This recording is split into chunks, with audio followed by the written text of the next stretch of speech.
Welcome to DaAi Headlines. I'm Wendy Chen. Thank you for joining us. Coming up in today's show, Malaysia Tzu Chi volunteers return to Kota Kinabalu to distribute relief items to the recent fire victims. Members of the Tzu Chi Teachers Association travel from Taiwan to Malaysia to share their experiences on teaching Jingsi aphorisms to students. And we meet a farmer in New Taipei City, Chou Xianhui, to learn why organic vegetables is becoming the new trend in diets. In the first of our reports yesterday, we learned of a fire that broke out in Kota Kinabalu, Malaysia, and Tzu Chi volunteers have arrived on site to carry out disaster surveys. In today's report, we followed Tzu Chi volunteers back to the village, where they held an aid distribution at a temporary shelter to help these disaster victims. Sukarelawan dari Taiwan Buddhist Tzu Chi Foundation, Cawangan Kota Kinabalu. Despite the long journey, volunteers arrive at this shelter to distribute daily necessities, providing a temporary solution and helping disaster victims with their plight. Kalau malam lagi pun hujan. When it rains at night, it gets really cold, so thank you for your blankets. Now our children, brothers and sisters will sleep better at night. These blankets not only protect children from the cold, but also warm the hearts of this mother. I'm so grateful for the aid you have brought us because we don't have any daily necessities, nor do we have money to buy towels, so the supplies you brought us help us a lot. Tzu Chi's care came just in time, and in the days ahead, Tzu Chi volunteers will continue their distribution at other shelters, bringing a ray of hope in this time of need. This year, Taiwan's Council of Agriculture plans to donate 2,000 tons of rice to the Philippines through the assistance of the Tzu Chi Foundation.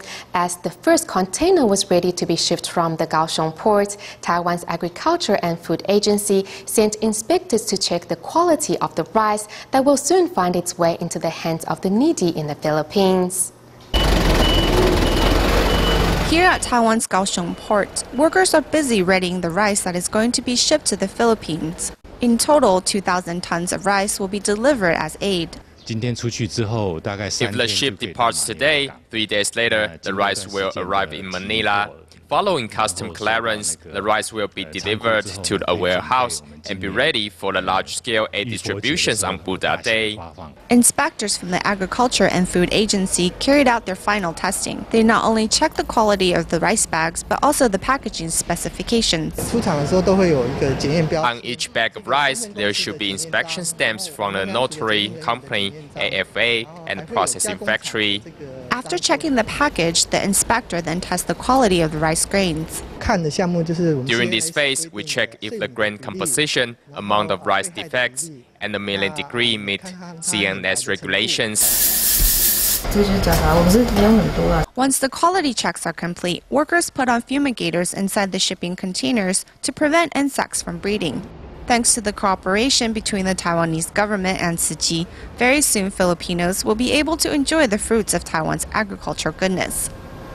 Staying in Asia but moving to Indonesia, we joined Tzu Chi volunteers who traveled to Santa Teresa Catholic Elementary School on the island of Batam to distribute aid supplies and provide health checkups for the children. Let's take a look.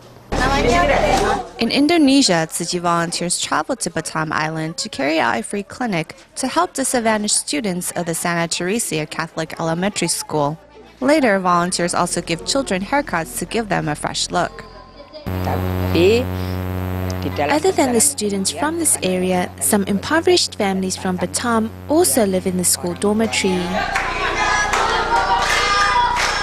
Singing in front of people may be a little embarrassing at first, but after Tzu Chi's encouragement, these children soon open up to these caregivers. The youngsters also learn more about the Buddhist NGO through newspapers. We rarely organize any formal event, but only food distribution or playing games with children. This time I'm surprised by the diversity of the event.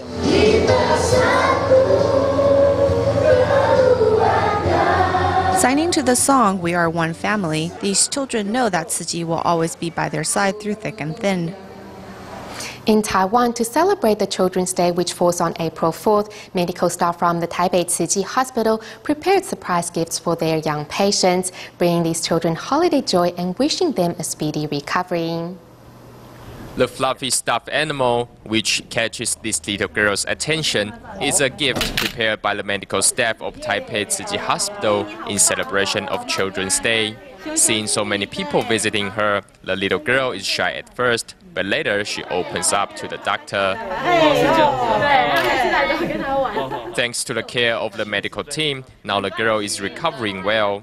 Thus, the superintendent prepares a cake to thank the medical staff for their hard work. I prepare a cake for the staff of the pediatric intensive unit.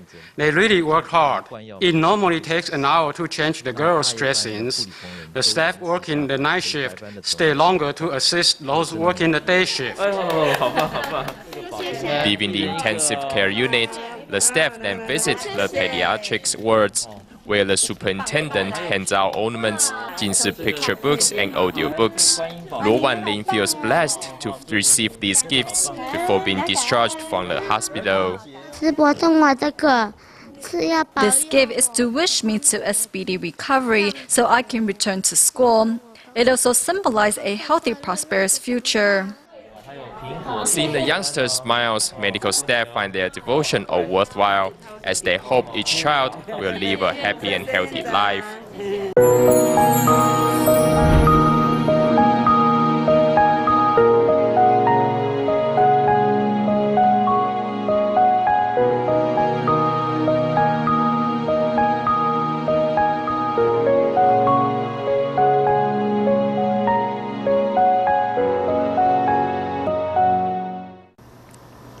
Beginning on March 15th, DaAi TV has been broadcasting a new program on Master Zinyan's teachings of the Lotus Sutra each day, and have since inspired Tzu Chi volunteers from around the globe who make it part of their day to get up and watch the program together.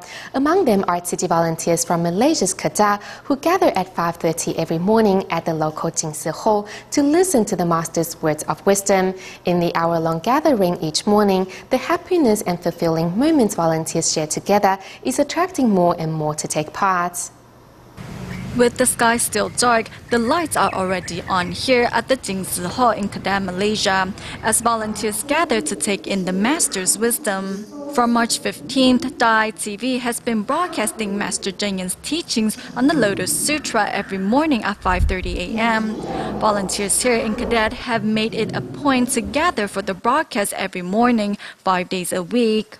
I'm grateful that everyone is coming together to cultivate our wisdom.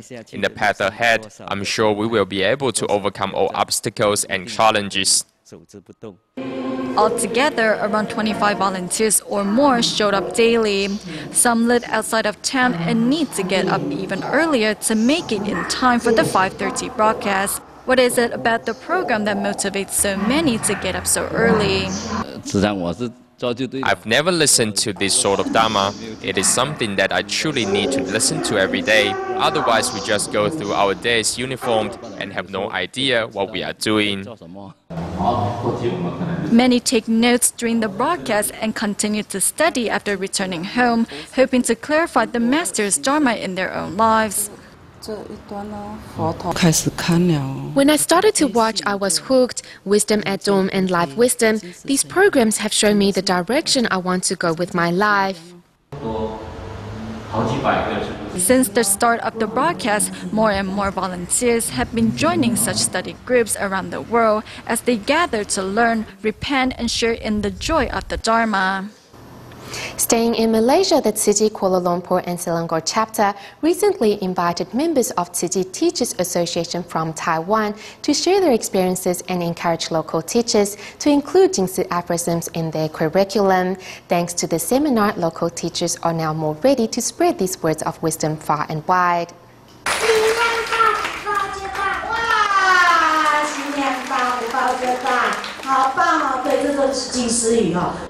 This is the scene at the Tzu Chi Kuala Lumpur and Selangor chapter in Malaysia, as local teachers gather to learn how to incorporate Jingsi aphorisms into their teaching materials.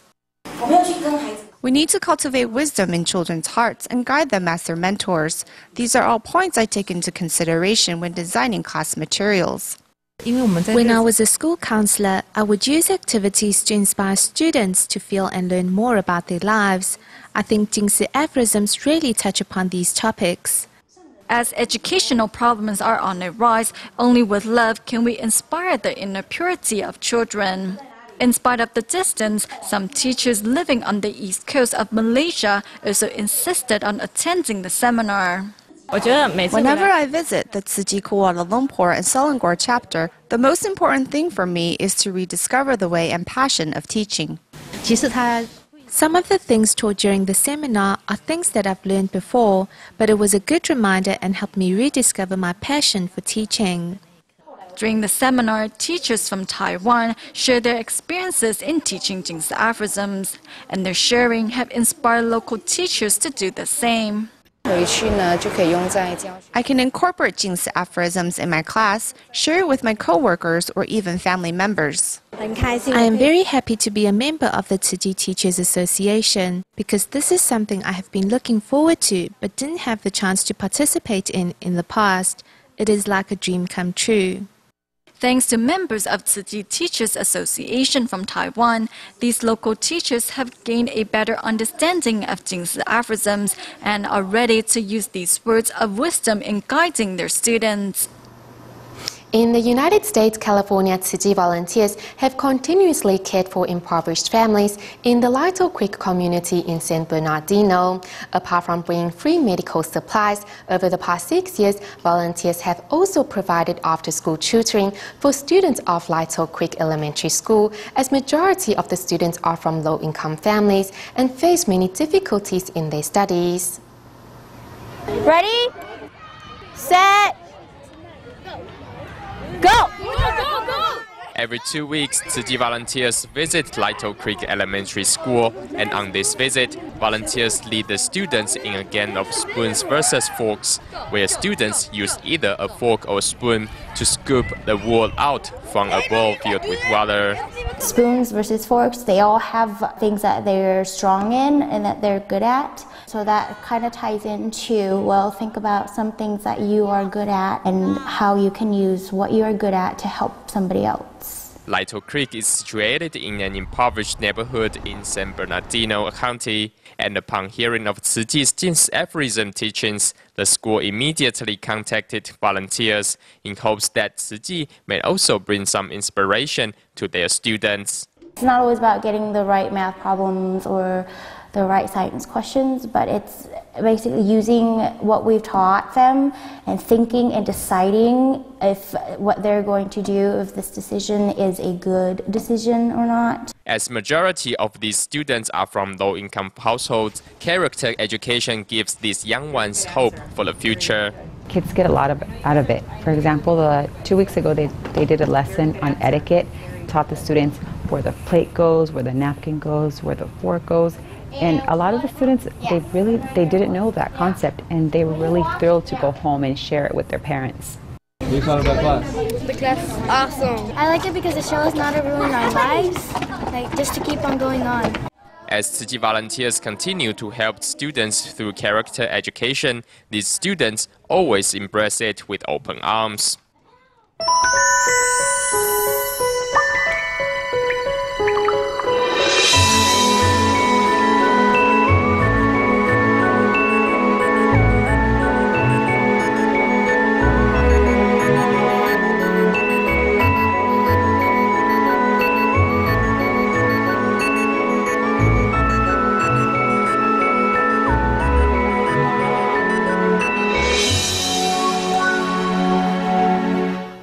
In today's feature report regarding food safety, we look into the food we eat on a daily basis. In Tutan, New Taipei City, a community farming program has been recently established in which consumers buy fresh vegetables directly from farmers. Through this program, farmers no longer face losses from bad weather, and consumers get to purchase pesticide-free vegetables.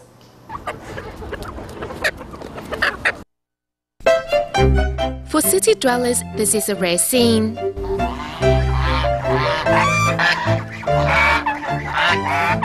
Situated close to the MRT and highway, with over 60 chickens, ducks and geese, and an allocated hatching area for chickens, this farm in Tutan is like a slice of paradise in the bustling New Taipei City. After working as an air-conditioned engineer for over 20 years, Qiu Xianhui was inspired to change careers several years ago. The chickens are here fighting over the worms, and we farmers plow and cultivate our fields. If we don't work, we have no income and can't make a living. So they say that humans have to work their fields and chickens have to forage to survive. Nevertheless, to run an organic farm, Qiu had to research on how to make organic fertilizer, which is in fact not easy to make. With organic fertilizer, it means I have to mix them once every week. You see, you don't smell anything now, but when I'm mixing them, it smells sour and unpleasant. I called it the strawberry flavor. It smells so good that it is unbearable. The breeding of chickens is to keep the flies away, but it is impossible to grow 100% insect-free vegetables without using pesticides. Thus, the leaves of the vegetables are often chewed up.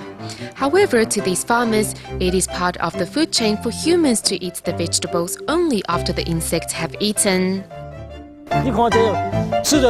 You see, this has been eaten by worms. If it has been like this, then it is no good. You see, that's all that is left.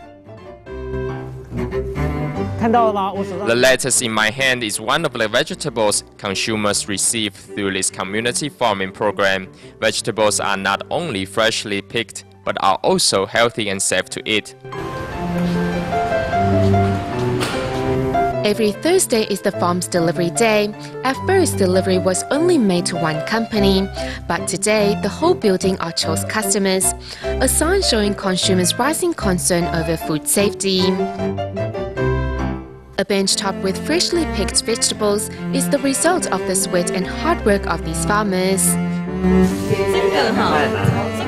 This can be made into pickles. Isn't this beetroot? Yes, you can marinate this with plums. It is really delicious. Marinate it for 3 days and then eat it. It is rare in the Taipei area to know where the vegetables and food I eat come from, and we actually have the chance to go to Tuchen to see the vegetables and the actual farming conditions. We can chat to the farmers, and when we are more informed, we have a peace of mind. Without wholesalers taking their share of profit, consumers are able to buy these organic vegetables at a reasonable price. Whatever vegetables are available at the farm are the ones you eat. You don't get to pick. They don't have the right to choose because if you want organic food, you are simply after a healthy life. With farming, if our fields are not of a certain size, we can only grow so many vegetables. The income of renting such a large piece of farmland would probably be over 150,000 NT dollars a month. And though what Qiu makes now is only half of that, he's nevertheless content and committed to safeguarding the environment through organic farming. I told my customers that in the 25 years as an engineer, my life was dull and meaningless. After leaving that industry and starting organic farming, my life became so colorful. Why? Because I get to reach more people in a positive way. Staying on the topic of a healthy diet, the Ciji Banqiao chapter held a vegetarian cooking seminar last weekend where Ciji volunteer Chen Shu-li shared with participants her secret of staying young and healthy. At the same time, many experienced kitchen volunteers also shared their tips on making delicious vegetarian dishes. Chen Shu-li has been a vegetarian for over 20 years. She is 64 years old this year, able to do labor's work and also a yoga instructor. If Chen Shu-li didn't reveal her age, one might have never guessed that she is past 60. But that is not the only benefit of adopting a vegetarian diet. Before I was suffering from the 3 hypers, but after I started eating vegetarian meals, my levels reduced. Now my checkups are normal. Ciji's Banqiao chapter held a vegetarian cooking camp in which over 300 participants from all over northern Taipei took part. A Dharma master from Jingsi Abode especially came to share her experiences in vegetarianism. And some volunteers expressed the realization that the kitchen is a good place to practice self-cultivation. Inside the kitchen, you can feel that everyone is writing their own sutra. Being in the kitchen has helped me to find my own inner peace, as during the process of cooking, things can't be rushed. When rushed, that's when things go wrong. The main part of the camp was focused on the various uses of Tzu Chi's instant rice packs, such as making sushi rolls and onigiri. After today's class, I now am able to prepare many dishes. If guests unexpectedly visit or if I don't have that much time, I can quickly use the instant rice packs to make tasty dishes to share with everyone. In regards to keeping healthy, slowing down one's eating is also a form of cultivating wisdom and blessings. Here in Taiwan, the late Tzu Chi volunteer Zhang Yulian devoted much of her lifetime as a hospital volunteer. Upon her passing, family members organized a filial piety concert at the Long'an Elementary School in Taoyuan to honor their mother through music and songs. Unlike traditional memorial services, Zhang Yulian's family has organized a performance of the sign language musical of the Sutra of Profound Gratitude to Parents to commemorate the recently deceased volunteer. My sister-in-law is a piano teacher, and we have put together a few musical performances. We want to honor our mother in this way. Tzu Chi volunteer Zhang Yulian was a dedicated hospital volunteer and supported many families through their most difficult times. Yet this time, it is her own family that is faced with the grief of her passing. As Zhang's children speak of their longing and sadness, they also promise to continue her spirit of helping others. Zhang's 5-year-old granddaughter also performed the nursery rhyme that her grandmother often used to sing to her.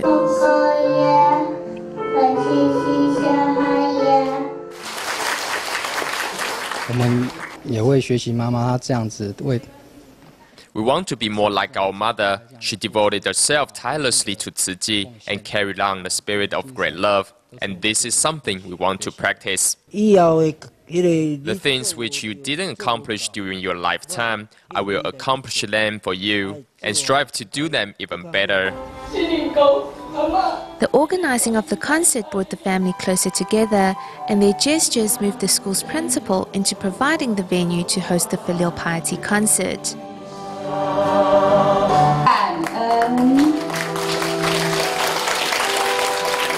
At first, we wondered about the feasibility of holding such an event at a school. But after understanding the nature of this concert, we too feel that filial piety is something which we should promote. The concert on filial piety brought to stage the warmth and love which exists in a family, while also helping audience members realize the need to put filial duties into action. We go to North America at the end of today's program and join Tzu Chi volunteers at the Tzu Chi Canada chapter as they hold a ceremony to mark the Tomb Sweeping Day and pay respects to their ancestors. We'll leave you with these images. Thank you for watching DaAi Headlines. Goodbye.